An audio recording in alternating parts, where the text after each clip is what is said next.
All right. If anybody wants to take a seat now before I start talking, that's fine. There's plenty of space up the front. I don't bite. Cool. You really threw me in the deep end there. You're just, I hesitate to say I was once a barista, but I'm going to get to that. But just to say my latte art is these days not so strong. I'm here to talk about training and education. As George just presented, this is becoming an area of focus for businesses and for professionals. And I think, we as an organization at MAD, I'll speak a bit more about what we do, but a large focus of our work is helping business owners and employees be able to find new knowledge and pursue learning that is necessary for their business, maybe outside of the craft as well. Today, I'm hoping to give you some perspective on what your roles are as professionals, not just in your businesses, but also in the broader food system and the structure of culture and society. Hopefully you'll take away some new ideas of the importance of learning, and as I said, those things outside the craft. As much as it's important that we make amazing coffee and deliver great experiences, what supports those is also something that I think most businesses are starting to focus on. And some practical stuff, knowledge, tools, and hopefully some inspiration on where to start with your own learning and development within your business. As George said, it's going to be plenty of time for questions at the end, and I'm happy to share slides and resources and all of that sort of thing. Before I dive into my talk, a little bit about me. I come from a part of Australia which is Ngunnawal country. It's the indigenous land, and traditionally, or today, it's known as the city of Canberra. It's a small town. We have a couple of big coffee businesses there, which I'll talk about in a bit. But I primarily worked in cocktail bars, and I traveled and worked overseas in Japan, as well as some really prestigious established bars in Australia. And I've always been involved in hospitality. I love this industry. I think it's phenomenal. It helps you sort of socially, but it's also like such a beautiful craft and a way to focus on using your hands and your brain to deliver joy to people. I think we often overcomplicate what this job is, but at the end of the day, if you boil it down, it's about making people happy. And if you derive happiness from that, that's a really powerful thing. Where I work today is an organization called MAD in Danish. Maybe it's Mel, which means food. But it's a non-profit based here in Copenhagen. It was founded around 12 years ago by a chef called René Redzepi. He's also the founder and owner of restaurant Noma. And he started it to help shift and change the practices and the behaviors and the philosophies behind hospitality.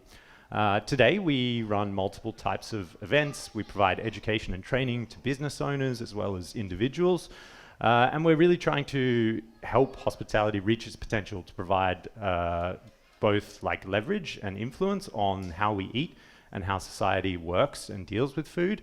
But also first before that we ensure that this is a profitable, healthy, enjoyable, and creative place to work.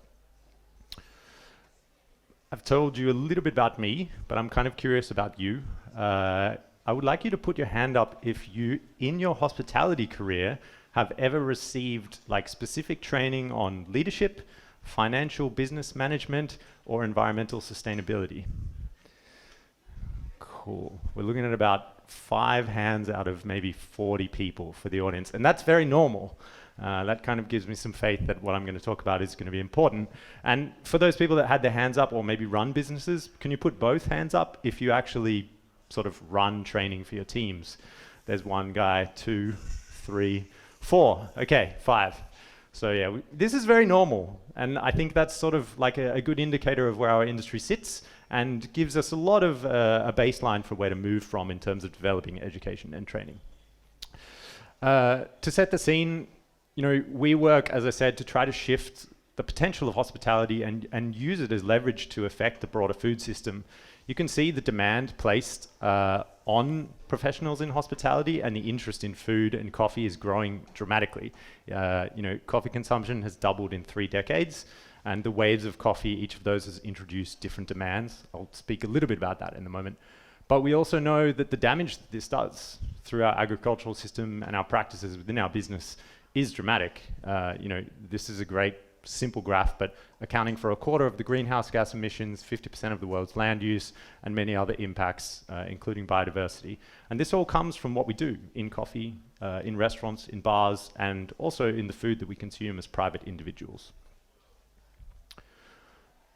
It's a really complicated system, the food system. But if you think about it, there's really only two ways to actually engage with it. The first of which is this. It's a supermarket, or a place where you go and you purchase food for yourself. And I think in some sort of fun, mental way, it's fun to think about this as a user interface for this food system. Like, you don't generally these days, most of us that live in cities at least, go out to farms, deal directly with producers, purchase things and understand, their practices, their livelihoods, how they're doing, and what are their growing seasons like. We deal with a lot of choice in supermarkets, but it generally gets reduced down to one single metric, and that is price. And that's not necessarily the best way to motivate our decisions these days. We understand there's far greater impacts, there's far more people involved, and many other businesses that are transacting in this price. So it really obscures like a ton of information. But luckily, there's an alternative. There is another user interface for our food system. And that's sort of what we are all here and what we're a part of. But hospitality businesses that are able to deal with these connections to producers and our agricultural system in a much more granular way. They're able to provide much more information. These two examples, one a local coffee business here, Collective. I think we have Keys talking after me. And this is a restaurant in Melbourne, which is a Mauritian restaurant. It features the growers' names, pays indigenous respects to the landowners, and it represents artists and other pieces of community around that. So it gives a much more value-heavy sort of piece of information around the food.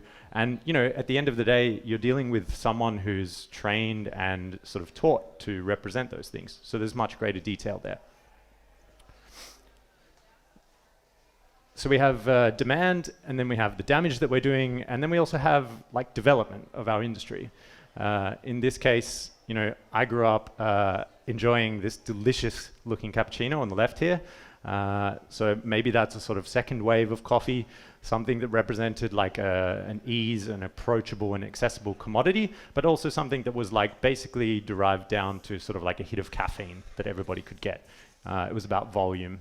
And the second business over here is a place that I worked in Canberra. It's a small community-focused place where like 7 days a week you'll see the same people in there. It's a great place in terms of quality, but it's really focused on building community and providing something to its guests. And then maybe a bit more recognizable example on the right here is a coffee company called Honor Coffee, and the founder and owner Sasha Sestic, which is, to me, one of the great examples of driving craft, innovation, and technological development of coffee. They focused a lot on building equipment, which you'll find in bars and restaurants and cafes all around the world now, and they innovated a lot in terms of brewing techniques. So my points here are that, with each wave of coffee, we've increased the need for knowledge in professional sense. How do we brew coffee? What kind of water do we use? What kind of equipment do we need to be familiar with? We've also placed an emphasis on presenting producers and the origins of coffee, where it comes from, and the values and how we can interact and protect and support these places with our businesses. And for our guests, we've given them high quality coffee, more delicious things, more flavor, more options and choice, and a better service experience. It's no longer, like free refills, although maybe that's a good thing. But we're sort of making people think a little bit more about how and what they consume. But with all of that, in each wave of these kind of changes, we've also placed more and more pressure on business owners to be able to know about all of these things, and professionals to be able to articulate and speak to all of these things too. So that's an incredible amount of knowledge. And I would argue or say that the development and the training behind providing all of that knowledge is really lacking, and that our business models, our leadership structures, and the ways that we deal with our sort of environmental awareness and responsibility is also perhaps overlooked at times, instead of a focus on craft and getting better at brewing coffee. When I was talking to Kim about this talk, Kim from SCA, she said this line, "Change is not linear." And I think that really helped me understand and just simply put what I feel like is happening in hospitality, and also maybe in the broader world today. We have so many things pulling us in different directions as individuals and as business owners. Particularly in hospitality, we see a lack of leadership development. A lot of people are looking for better ways to manage people, better ways to take care of staff and motivate them. There is a huge desire, on the other hand, of also people willing to learn about and act on climate it's a topic that we hear so much about. This data, which I think is really interesting, comes from a big survey of about 8,000 people. And 8 out of 10 of them were willing to take on climate and action in their work. They were actually motivated and wanted to work in businesses that were doing this work.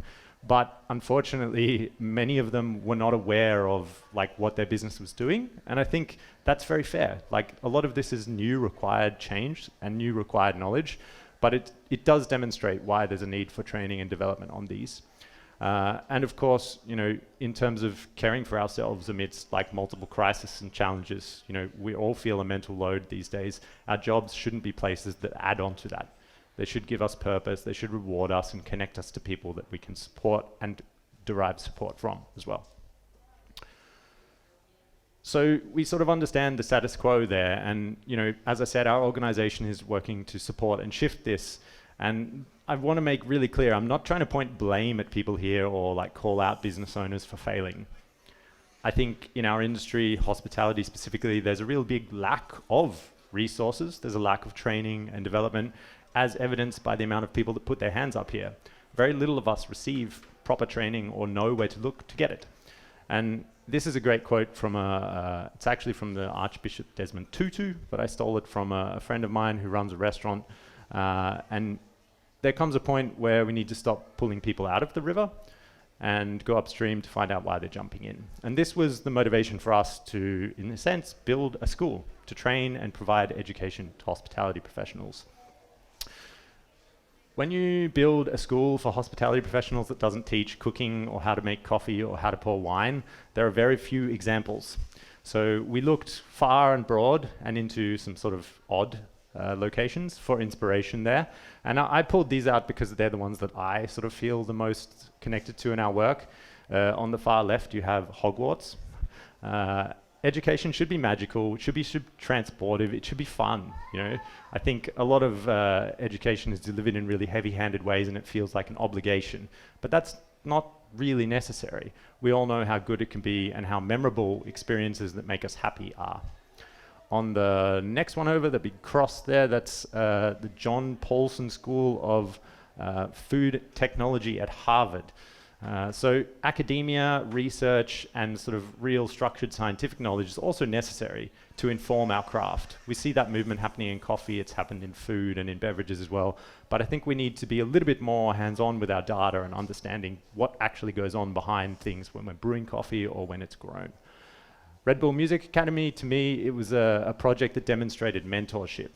A lot of the knowledge that we need in our businesses already exists in our community. Many other people out there have it. Hopefully you'll learn a bunch from Keys later on, someone who's a really established leader with a great realm of experience. So in efforts to share that, we try to bring people together, and education's a great way of doing that. And then on the far right here is a bit of an odd example, but this one comes from the Bauhaus School, which was a design school in Germany, and their curriculum structure was very different to how we teach people today. It started by just giving people raw materials. Imagine if instead of learning the first thing about coffee and brewing was make us a cappuccino, and instead someone just gave you a coffee bean and a cup of water, and they told you to play with this. Smell it, taste it, work with it, find out what this actually is, what does it mean? And they sort of built their curriculum, and you didn't end up being a designer or designing buildings until you understood what wood was, what bricks were, how people used spaces, and the sort of thinking behind that. So we tried to adapt that into what sort of teaching we do. Today, we run an academy for hospitality professionals. It's for anyone that works in hospitality, whether you're a barista or a business owner, whether you're a waiter or you cook in canteens. We've had people from broad chains like Chipotle come and do our programs, and we've also had people come from municipal hotels and kitchens in faraway places. And it works to serve both individuals and business owners. Again, we understand that both employees and employers really need this knowledge. And we try to build cohorts of 25 to 30 people at a time. They come to Copenhagen and spend 5 days with us, and we really want them to be active working professionals. It's important that this knowledge that we give them and the tools can be applied straight away.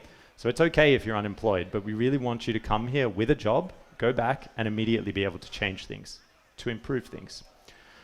We focused the coursework on 2 subject areas that we thought were the most pressing needs. So an upgrade and development in business and leadership knowledge.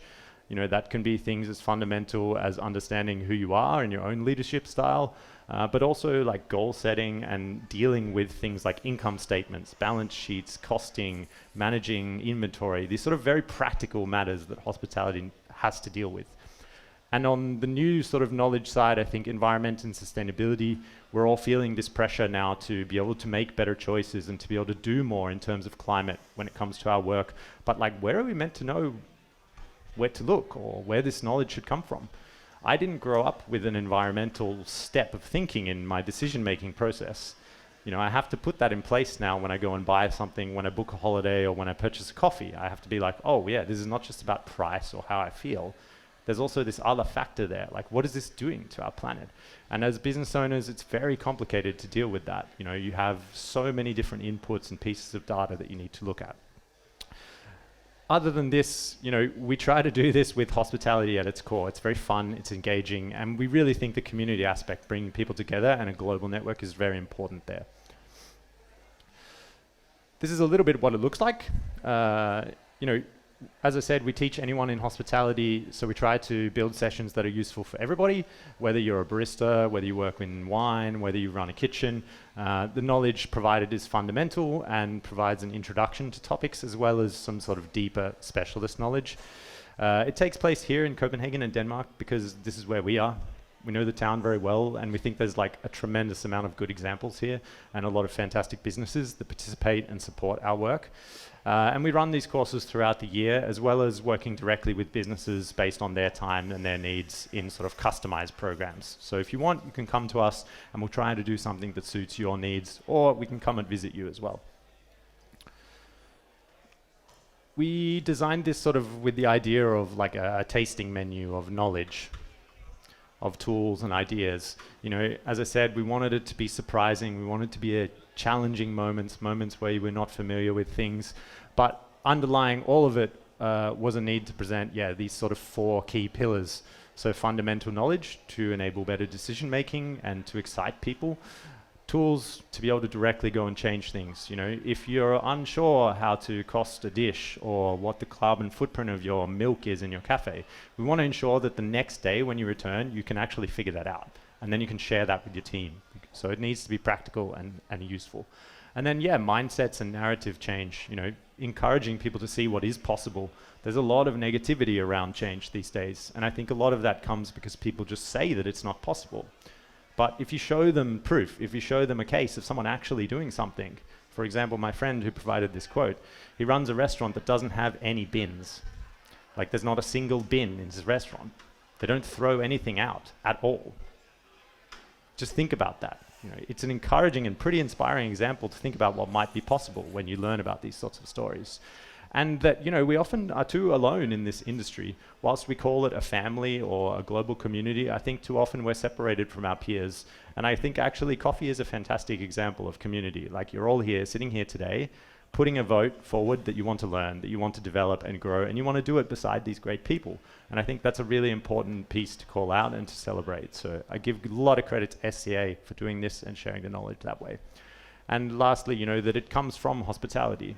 That there's great food, that you have a really great time, that people are personable and friendly, and that they enjoy doing the work there and serving you. As I said, this is a really happy job, and our team comes from a background of hospitality, which also enables us to ensure that the examples and all the lessons and the content that we teach are really going to be useful to people who work in those jobs. Hospitality environments are not very similar to classrooms. So when we designed our classrooms and when we look for places to learn, we also don't just take people to a lecture theatre. There are lectures. I'm not going to tell you they're not, because you need to sit and learn and listen sometimes.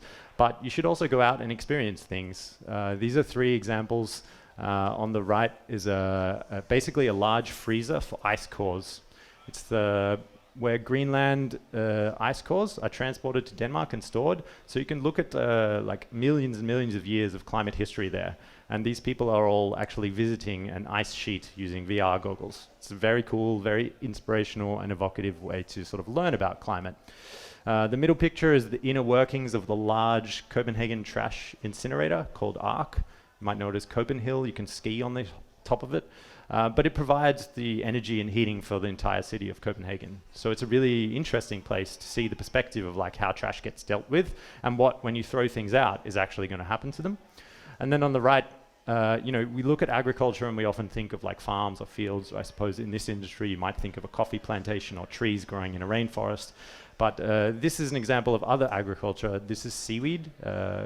Denmark has roughly like 6 times the the water mass for agriculture that it does of land. And 90% of its land is already covered in agriculture. But so much of its water is free and available for use. So it's an interesting provocation to think about, like, where will our future foods come from? Going to dive a little bit into the specifics of what we teach on each topic here. So in leadership and business, psychological safety is a really, really present and pressing need at the moment. Developing workplaces where people feel comfortable, where they feel confident, and where they feel safe. And of course, this is a business interest. It's very hard often to motivate KPIs or returns on investment, but like I guarantee you that people that are happier, they're going to earn your business more revenue as well. And ensuring that they have space for that and that they feel secure in how they sort of provide feedback, that they're okay making mistakes, that's something we train you and give you tools to do. I also think it's pretty important that businesses are ambitious. It's pretty difficult in hospitality sometimes to feel confident. We hear a lot of narratives and stories about 1 in 10, 1 in 5, 1 in 2 businesses going out of business very quickly. So it's important that we learn how to deal with money and also that we're aspirational and ambitious. It's very difficult to be a good business or to do good with your business, if you're not a good business in the first place.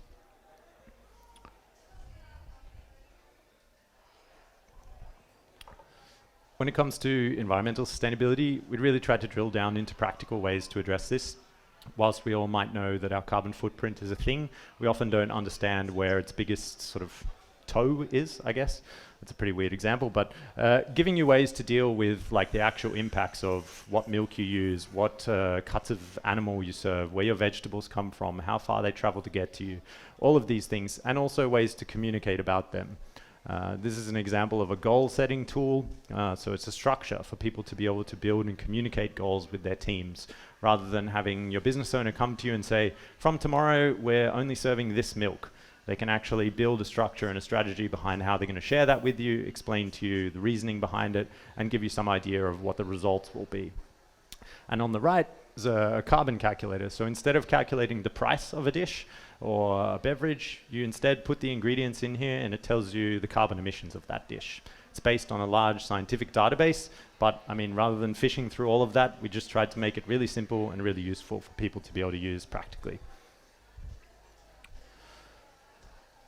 I mentioned we work with local businesses for inspiration and perspectives, but we also work with like a broad range of people from all over the world. It's a really diverse faculty in terms of who they are, what they represent, what their backgrounds are, what they've achieved.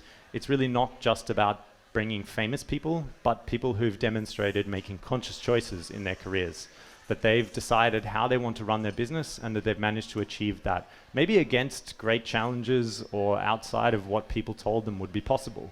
But it's that idea, again, that once someone tells you and shows you that something is possible, then maybe you believe a little bit more in your own ambitions and what you want to do yourself. Costs of education and investment. Our program is not cheap. It's 5 days and it costs around $5,000 or 37,500 Danish kroner. It's a significant investment. And we do that because we believe that it's necessary to provide excellent education and to provide a serious amount of resources and support into that. And often people tell us like, well, where would the money for this come from? How do we derive value from this sort of education? And it's a really good question. I don't have a straightforward answer, but I think we already spend money on developing ourselves, on education. We just don't realize that we have that commitment. So in this case, I just ruled out a couple of coffee examples, and I think all of these, again, they're like very worthwhile investments. I'm not trying to criticize them. I'm just trying to point that like we want to shift how we value our investment, that investing in people is also as valuable as maybe visiting Origin, participating in a competition, or buying really high quality coffee. In the same way that you invest in fantastic equipment to ensure your guests have a great experience, why not invest in management so you can ensure that all of your staff turn up and are supported by a manager so they can deliver great service. And vice versa, that there's a lot of great educational opportunities out there, both outside the industry in terms of developing your leadership skills, but also interior skills that we place on developing craft. You know, in this case, the curator. I think it's a great initiative. It teaches you a ton about coffee, and it's something that many professionals will benefit from. But many professionals will also benefit from understanding how to cost things, lead people, and the impact that coffee has. A couple of very straightforward examples. I just want to sort of shift out of talking about what we do and provide some of what we actually do to you. It's always a good opportunity to try and encourage change when you get an audience. This is a really basic way of looking at your business, and 3 different things on the left there that you want to try to achieve in terms of environmental goals. And then you have 4 areas where those things are impacted. So you can reduce your CO2 emissions, you can prevent biodiversity loss and foster regeneration, and you can reduce wastage and usage of natural resources like water, heat, materials, and foster circularity with those. And then, yeah, looking into energy, water, materials, and ingredients, like those are places you can touch on to actually change these. So if you sit down and you look at these sort of categories and look at how you can build a goal for each of these targets, like reducing emissions, it's a very basic but very straightforward sustainability plan that any business can use. Data is also really important in terms of making change. These, I think, are great examples of how data is both a fantastic thing and also a complicated thing. When I did research for this talk, I looked into, life cycle assessments, which potentially measure the whole impact of a product or a commodity, from when it's grown to when it's disposed of. And these are examples of how they are for coffee. I think it's often really surprising, this coffee example, that most of us assume like transportation or packaging is where like a lot of damage is done. But the reality of it is, within businesses that heat things up and cool them down, most of the impact comes from that and from the emissions generated from the energy related to that exercise, which is kind of shocking. And it's the same here. Like, it's a bit difficult to read, but the red markings are like the making of coffee. So in most cases, these are different studies. It's still a huge proportion. And I think in this case, like, what's nice about that is this is not us trying to affect someone on a farm, on the other side of the world. These are behaviors and practices and habits and choices that we can make related to our businesses that are right there. I'm going to dive into a sort of nerdy data example just to give you an example of how to calculate these things and how dramatic the changes can be. These are examples of refrigeration energy sort of measures. So on the top one, you have a fridge or a cool room that is running and it hasn't been cleaned, like the coils on the back of it. Like how many of you pull out your fridges in your bar and like vacuum the coils behind your fridges? Yeah. No one has put their hand up. Does anyone do it at home? Okay. Well, after this, you're all going to do it. What's happening there is like where it has these large fat bars at the top in the graph, it's pulling energy constantly. So it's constantly ticking over and drawing energy. Whereas when those are clean, they can work much more efficiently. So they just go on and off. They're not constantly drawing. It's like on, off, which uses much less energy over time. Bear with me for some maths. In Denmark, energy is largely renewable. I know there's also an online audience here in countries where renewable energies are not as readily available.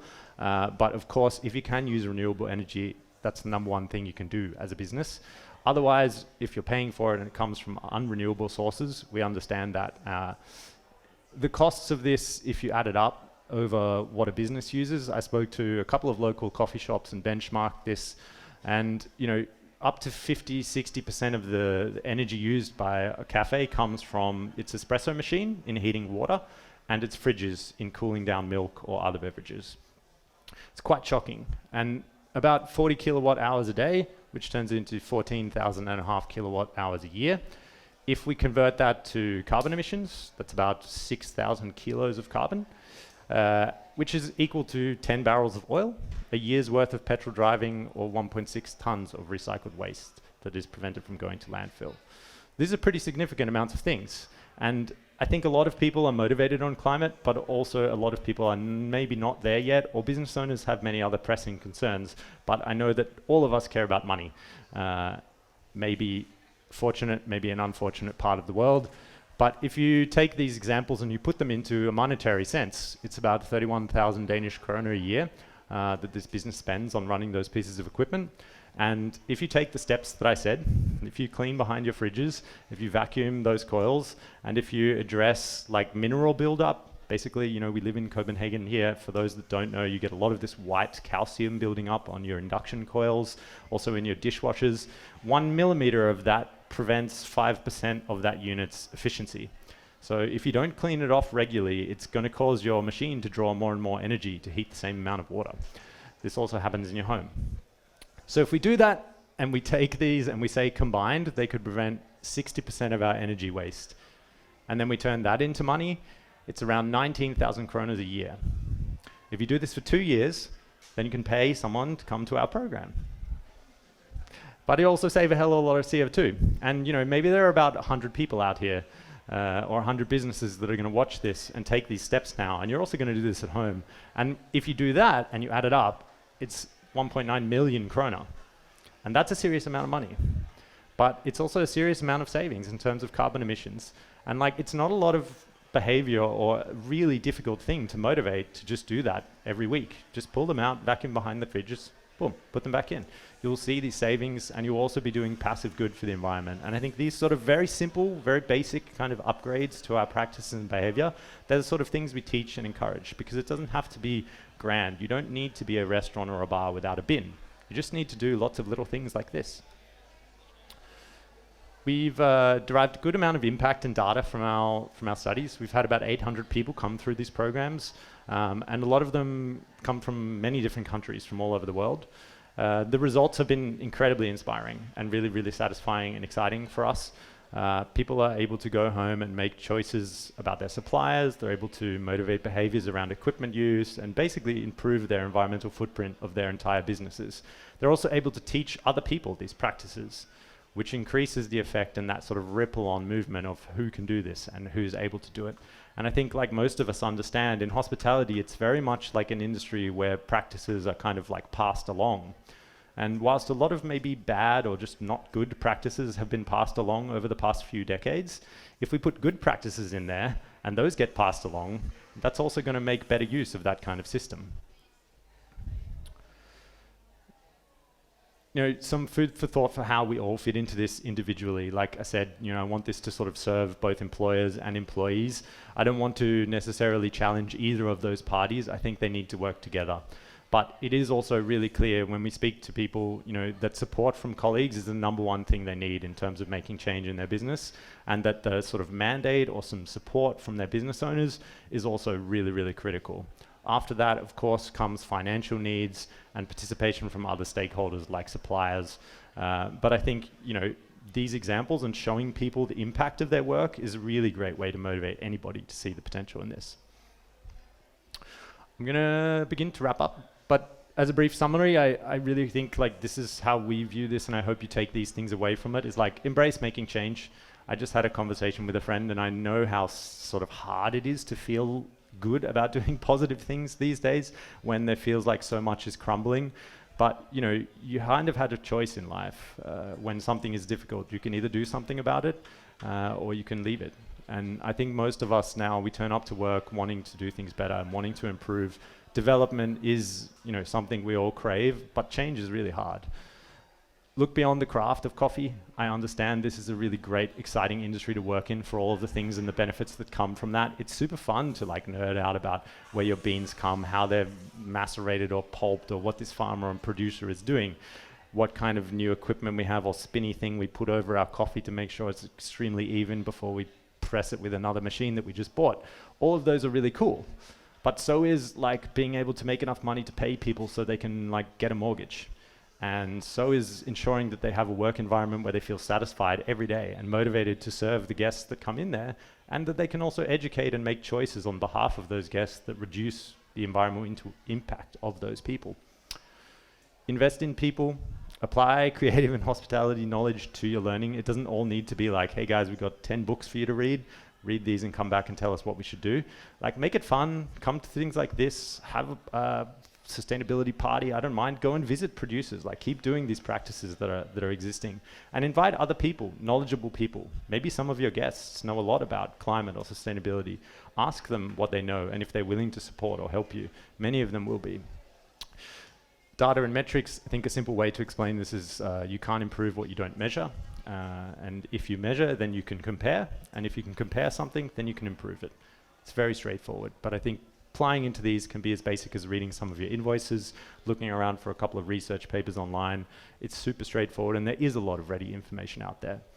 And lastly, and most importantly, like, participate in things like this. Speak to people about these things. Engage them. Like, don't bury the conversation because you're afraid you might not get the answer that you want. A part of this is also about engaging in difficult conversations and trying to help people see things from other perspectives. I don't know if everyone in coffee is familiar with this term, like mise en place. It's like what you do to get ready before service. You know, it might be like putting all your coffee beans for filter coffees in small little buckets beforehand so you don't have to measure them during the day. You know, setting the service, basically ensuring that you're ready the minute that guests come in the door, that you're on. And I think education and training for me is representative of doing this for our own future, for the future of our businesses, but also for ourselves. You know, that if we spend maybe 10% of the time we do learning about coffee in buying a book about finance or like reading about psychological safety or communication, then that's going to go a huge way to shifting things. And it's also about self-motivating learning and developing that attitude towards learning. I think that's a really important practice and habit that we build. All the details of my talk and things I'm happy to share, information about our programs and things is on our website. We'll be running courses at the start of next year, and we're also happy to work with any businesses, any individuals who have ideas. You can email us and reach out. We really want to help this industry make change. We want to help it upgrade its people and its practices. And as a business owner, like, I'm not expecting you to have all the answers. Like, that's sort of what we're willing to engage in having conversations with you. So come and chat. Thank you.